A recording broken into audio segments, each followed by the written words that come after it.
पिछली क्लास में हमने घन और घनाभ के पृष्ठीय क्षेत्रफल, आयतन के सूत्रों के बारे में और कुछ प्रश्नों को हल किया था। उसी तरह के घन और घनाभ के सूत्रों, पृष्ठीय क्षेत्रफल और आयतन के सूत्रों पर आधारित हम और प्रश्न हल करेंगे। जैसे हमारा एक प्रश्न है, एक घन का प्रत्येक पृष्ठ 100 सेंटीमीटर स्क्वायर है, यानी कि हमारा जो घन है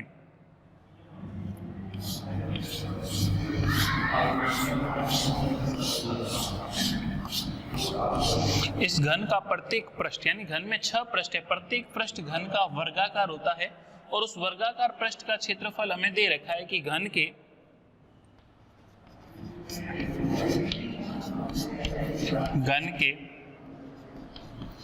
प्रत्येक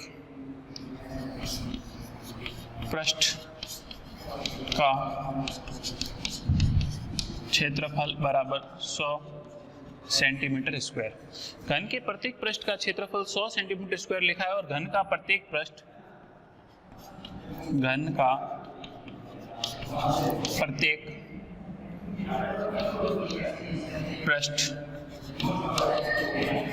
वर्गाकार होता है। घन का प्रत्येक पृष्ठ जो है वो वर्गाकार होता है, घनाभ का प्रत्येक पृष्ठ आयताकार और घन का प्रत्येक पृष्ठ वर्गाकार। तो यहाँ ये जो एक पृष्ठ है वर्ग, इस वर्गाकार पृष्ठ का क्षेत्रफल हमें दे रखा है 100 सेंटीमीटर स्क्वायर। तो वर्ग का क्षेत्रफल होता है भुजा स्क्वायर। तो वर्ग का क्षेत्रफल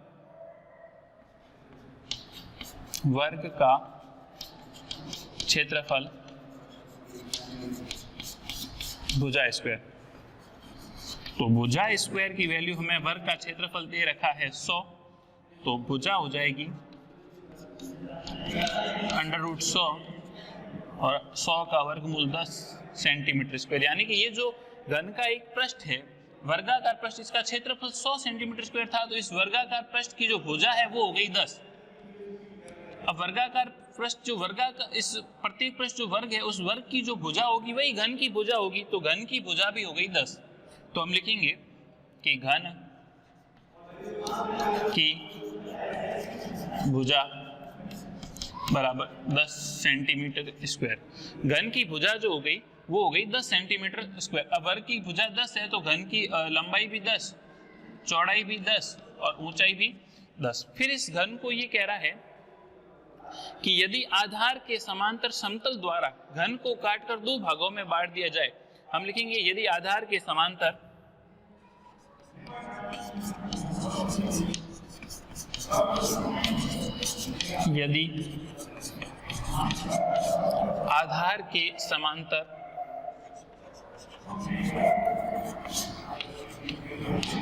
समतल द्वारा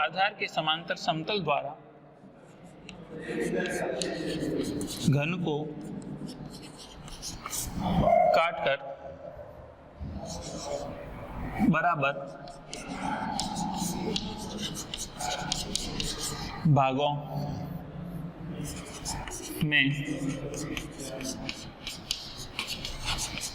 बांट दिया जाए तो इस प्रकार बने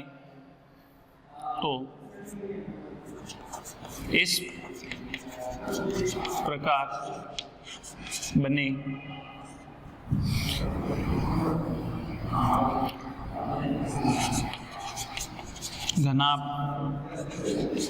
की, तो इस प्रकार बने घनाभ की लंबाई कि यदि आधार के समांतर समतल द्वारा घन को काटकर 2 बराबर भागों में बांट दिया जाए तो इस प्रकार जो घनाभ बनेगा, प्रत्येक समान घनाभ जो बनेगा उसकी लंबाई जो होगी, तो इस घनाभ का ये जो आधार है, इस आधार के समांतर यदि हम इसको 2 भागों में बांटेंगे, आधार के समांतर यदि हम इसको इस प्रकार 2 भागों में बांटेंगे तो इस घनाभ की लंबाई वही रहेगी 10 सेंटीमीटर। घनाभ की चौड़ाई LB, चौड़ाई भी वही रहेगी 10, लेकिन इस घनाभ की जो ऊंचाई 10 है, इसको प्रत्येक समान भाग का संपूर्ण पृष्ठ, तो 2 समान भागों में बांटना है। समान भागों में बांटेंगे तो इसकी लंबाई जो 10 है, ऊंचाई 10 जो है वो हो जाएगी 5।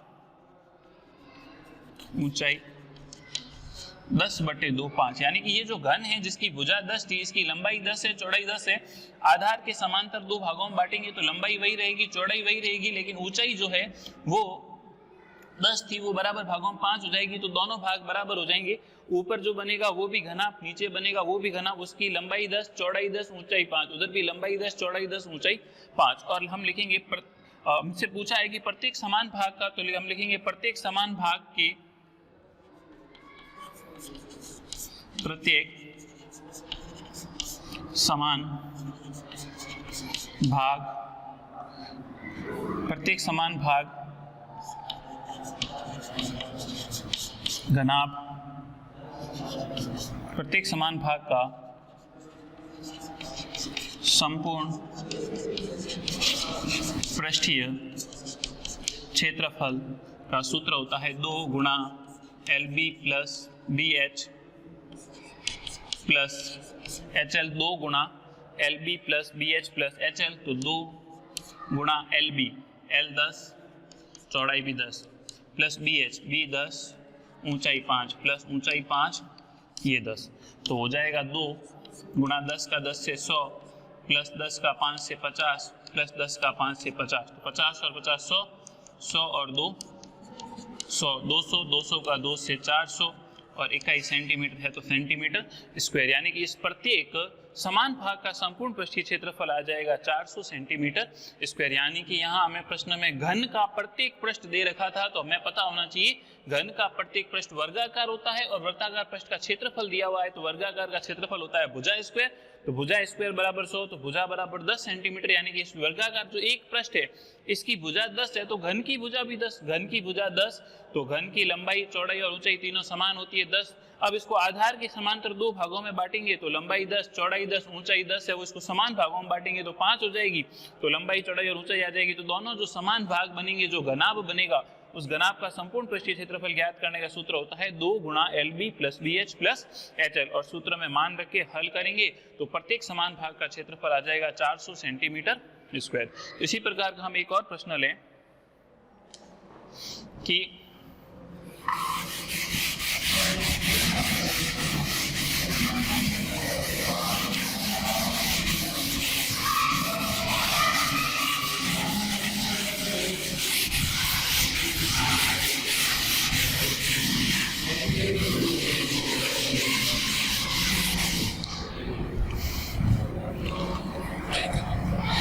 जैसे हमारा एक प्रश्न है, एक घनाभ की लंबाई, चौड़ाई और ऊंचाई का योग 19 सेंटीमीटर। एक घनाभ की लंबाई, चौड़ाई और ऊंचाई का योग 19 सेंटीमीटर है तथा विकर्ण की लंबाई 11 सेंटीमीटर है। एक घनाभ की लंबाई, चौड़ाई और ऊंचाई का योग 19 सेंटीमीटर है, विकर्ण की लंबाई 11 सेंटीमीटर है, तो हमसे पूछा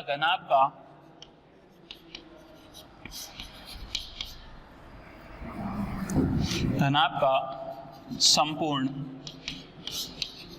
पृष्ठीय क्षेत्रफल ज्ञात कीजिए। हल। यहाँ हम देखेंगे कि प्रश्न के अंदर जो हमें दिया गया है उसके आधार पे हमें घनाभ का संपूर्ण पृष्ठीय क्षेत्रफल निकालना है। तो हमें दे रखा है कि एक घनाभ की लंबाई, चौड़ाई और ऊंचाई का योग 19 सेंटीमीटर है, यानी कि घनाभ दिया गया है।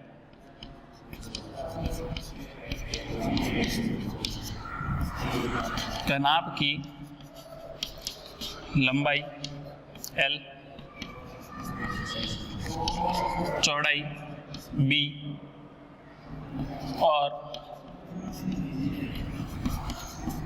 ऊंचाई H का योग 19 सेंटीमीटर है। तो घनाभ की लंबाई, चौड़ाई और ऊंचाई का योग 19 सेंटीमीटर है, तो इसको हम यूं भी लिख सकते हैं कि लंबाई L, चौड़ाई B, ऊंचाई H और इनका योग जो है वो 19 सेंटीमीटर है, इक्वेशन फर्स्ट।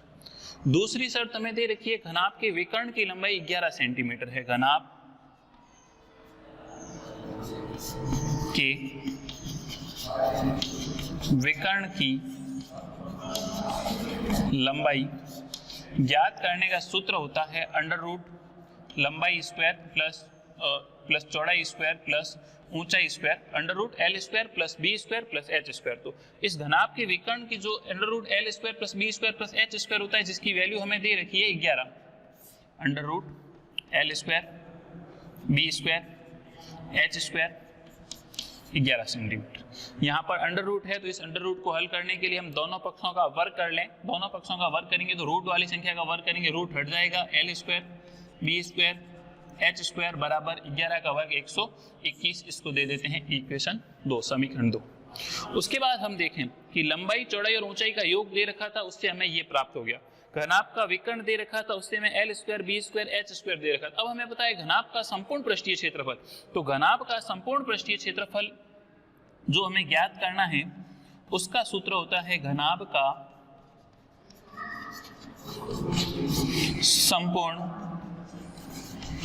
पृष्ठीय क्षेत्रफल ज्ञात करने का सूत्र होता है 2 गुणा L B plus B H plus H L. घनाभ का संपूर्ण पृष्ठीय क्षेत्रफल 2 गुणा L B plus B H plus H L. घनाभ का संपूर्ण पृष्ठीय क्षेत्रफल होता है 2 गुणा L B plus B H plus H L. तो इस सूत्र की सहायता से हम घनाभ का संपूर्ण पृष्ठीय क्षेत्रफल जो है वो ज्ञात कर सकते हैं। तो हमें 3 चीजें दे रखी है। घनाभ का संपूर्ण पृष्ठीय क्षेत्रफल का सूत्र ये होता है, और L square B square H square L B और एच। तो हम देखें कि L B H L square B square H square और इन तीनों के अंदर हमारी एक सर्व समीका है, बीजगणितीय सर्व समीका, जिसको हम यूं लिख सकते हैं कि L plus B plus H का होल स्क्वायर होता है, जो A plus B plus C का होल स्क्वायर होता है L square B square H square 2 L B plus 2 B H plus 2 H L. तो यहाँ से हम देखेंगे कि एल बी एच की वैल्यू हमें दे रखी है 19, L square B square H square की वैल्यू हमें दे रखी है 121, और यहाँ से हम यदि इन तीनों में 2 कॉमन ले लें तो 2 L B plus B H plus H L जो हमारा घनाभ का संपूर्ण पृष्ठीय क्षेत्रफल होता है, जिसकी वैल्यू हमें ज्ञात करनी है। तो हम इसको एक बार थोड़ा और हल कर लें। यहाँ एल बी एच की वैल्यू हमें दे रखी है 19 का वर्ग, L square B square H square की वैल्यू हमें दे रखी है 121, प्लस इन दोनों में से 2 हम कॉमन ले लें तो पीछे बच जाएगा L B plus B H plus H L. तो जिसकी वैल्यू हमें ज्ञात करनी है, क्योंकि घनाभ का संपूर्ण पृष्ठीय क्षेत्रफल हमें ज्ञात करना है, यानी 2 L B plus B H plus H L की वैल्यू हमें ज्ञात करनी है। तो यहाँ हम देखेंगे 19 का वर्ग 361 बराबर 121 plus 2 L B plus B H plus H L. तो यहाँ से हम देखेंगे 121 का इधर पक्षांतरण करते हैं तो इसको यूँ लिख सकते हैं 2LB plus BH plus HL बराबर 361 माइनस 121, और ये हो जाएगा 1 - 1 0, 6 - 2 4, 3 - 1 2, 240 सेंटीमीटर स्क्वायर। तो घनाभ का संपूर्ण पृष्ठीय क्षेत्रफल का सूत्र हो जाएगा 240 सेंटीमीटर स्क्वायर। तो इस प्रकार हमें लंबाई चौड़ाई और ऊंचाई तीनों का योग दे रखा है, विकर्ण की लंबाई दे रखी है, तो हमें ये हमारी जो बीजगणितीय सर्व समीका है उसके उपयोग करके, और क्योंकि हमें एल बी एच दे रखा है, L square B square H square की वैल्यू दे रखी है, और जो हमें ज्ञात करना है वो हमारा संपूर्ण पृष्ठीय क्षेत्रफल ही होता है 2 गुणा L B plus B H plus H L. तो इसमें मान रख के और हल करके और हम इसमें घनाभ का संपूर्ण पृष्ठीय क्षेत्रफल आ जाएगा। तो ये 2 L B B H H L जो है वो घनाभ का संपूर्ण पृष्ठीय क्षेत्रफल का सूत्र है। घनाभ का संपूर्ण पृष्ठीय क्षेत्रफल बराबर 240 सेंटीमीटर स्क्वायर। तो इसी प्रकार हम एक और प्रश्न लेते हैं इसी तरह का।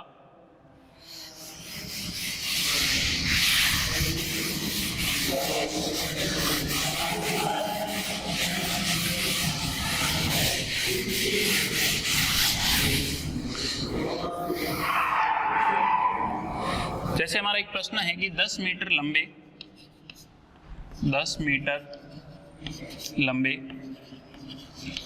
8 मीटर चौड़े 10 मीटर लंबे, 8 मीटर चौड़े और 6 मीटर ऊंचे कमरे में, 6 मीटर ऊंचे कमरे में अधिक से अधिक कितनी लंबी छड़ रखी जा सकती है? 10 मीटर ऊंचे कमरे में अधिक से अधिक कितनी लंबी छड़?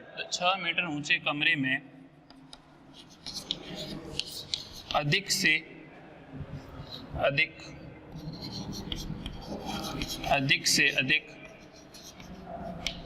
कितनी लंबी छड़ रखी जा सकती है? तो कितनी लंबी छड़ रखी जा सकती है? किसी भी घनाभागाकार कमरे में कितनी लंबी छड़ रखी जा सकती है? तो जितना उस घनाभ का विकर्ण होगा उतनी लंबी छड़ रखी जा सकती है। यानी कि ये जो घनाभागाकार कमरा है, इस कमरे का विकर्ण हमें ज्ञात करना है कि जितना घनाभ के विकर्ण की लंबाई होगी उतनी लंबी छड़ रखी जा सकती है। तो यहाँ हम देखेंगे कि हमें घनाभ की लंबाई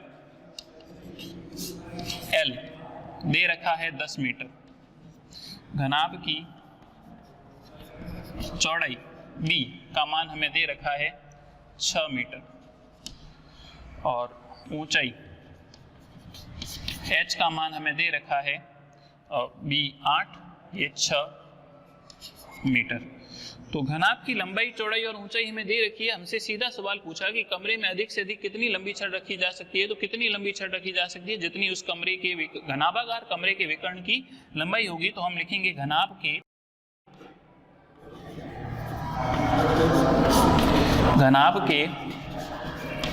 विकर्ण की लंबाई। घनाभ के विकर्ण की लंबाई ज्ञात करने का सूत्र होता है √L² plus B square plus H square. तो यहां पर हम देखेंगे कि √L 10 का वर्ग प्लस B 8 का वर्ग प्लस ऊंचाई 6 का वर्ग। तो हम यहां देखेंगे कि 10 का वर्ग 100, 8 का वर्ग 64, 6 का वर्ग 36।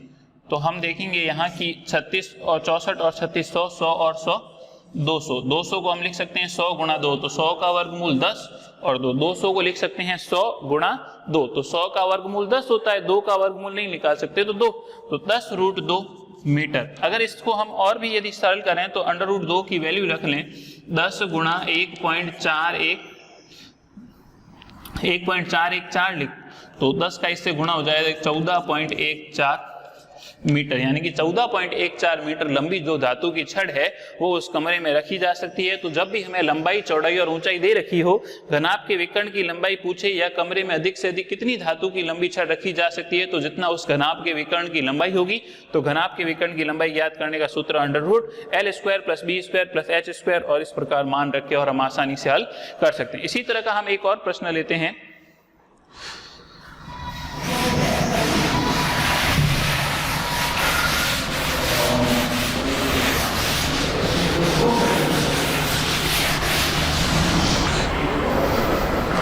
जैसे हमारा एक प्रश्न है,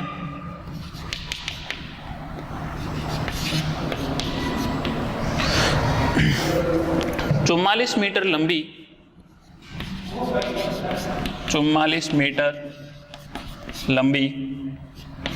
1.5 मीटर 44 मीटर लंबी 1.5 मीटर ऊंची तथा 85 सेंटीमीटर चौड़ी दीवार बनाने में 85 सेंटीमीटर चौड़ी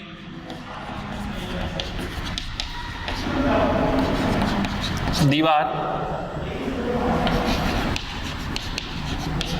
बनाने 44 मीटर लंबी 1.5 मीटर ऊंची 85 सेंटीमीटर चौड़ी दीवार बनाने में 22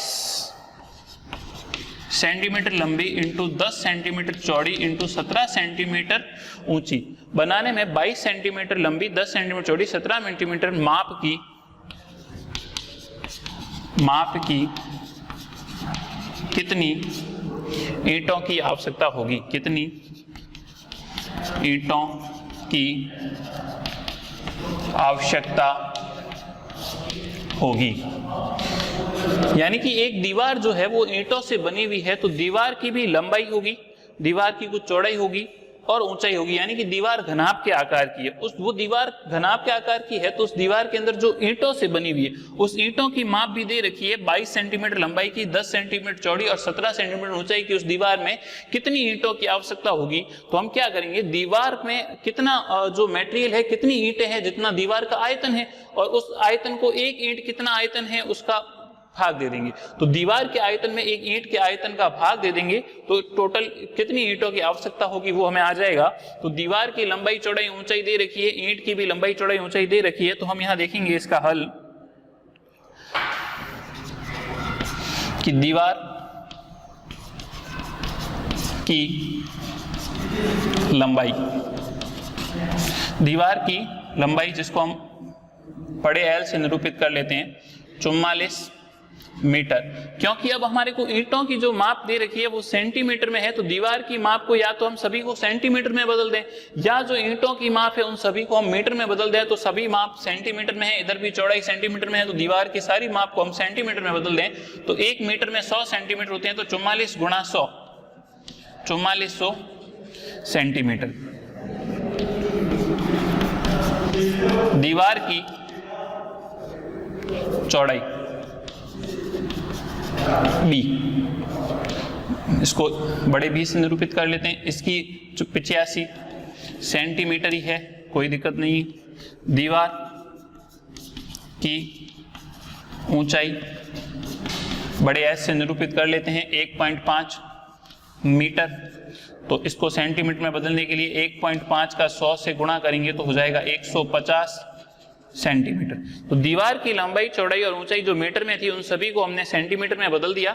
अब हमारे को जो ईंट जिससे दीवार बनी हुई उसकी भी लंबाई चौड़ाई और ऊंचाई दे रखी है, तो हम लिख लेंगे ईंट की लंबाई, ईंट की लंबाई को स्मॉल एल से निरूपित कर लें, तो जिसका मान है 22 सेंटीमीटर। ईंट की चौड़ाई बी जिसका मान है 10 सेंटीमीटर। ईंट की ऊंचाई जिसका मान है 17 सेंटीमीटर। यानी कि ईंट की लंबाई चौड़ाई और ऊंचाई भी हमें दे रखी है, दीवार की लंबाई चौड़ाई और ऊंचाई भी हमें दे रखी है। हमसे पूछा है आवश्यक ईंटों की कितनी ईंटों की आवश्यकता होगी, तो हम लिखेंगे कि आवश्यक ईंटों की संख्या बराबर दीवार का आयतन में एक ईंट का आयतन का भाग दे दें। तो दीवार के आयतन में ईंट के आयतन का भाग दे दें, तो हम यहाँ देखेंगे कि हमारी जो दीवार है उस दीवार का आयतन घनाभ के आकार के, उसका आयतन भी होता है लंबाई गुणा चौड़ाई गुणा ऊंचाई, और ईंट का आयतन भी यही होता है लंबाई गुणा चौड़ाई गुणा ऊंचाई। तो दीवार की हमने लंबाई को बड़े एल से, चौड़ाई को बी से, ऊंचाई को एच से, और इसका हो जाएगा एल गुणा बी गुणा एच। तो इसकी लंबाई हमें दे रखी है 4400,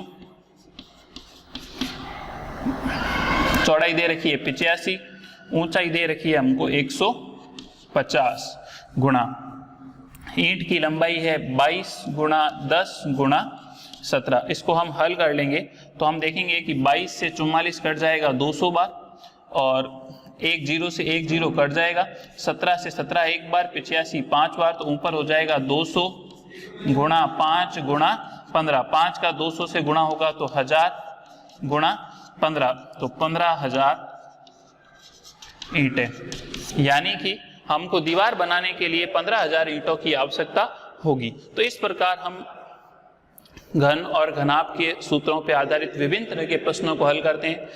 अगली क्लास में हम इसी तरह के 1-2 प्रश्न और देखेंगे, और उसके बाद में बेलन और शंकु के सूत्रों के बारे में पढ़ेंगे और उनसे आधारित प्रश्नों को हल करेंगे। धन्यवाद।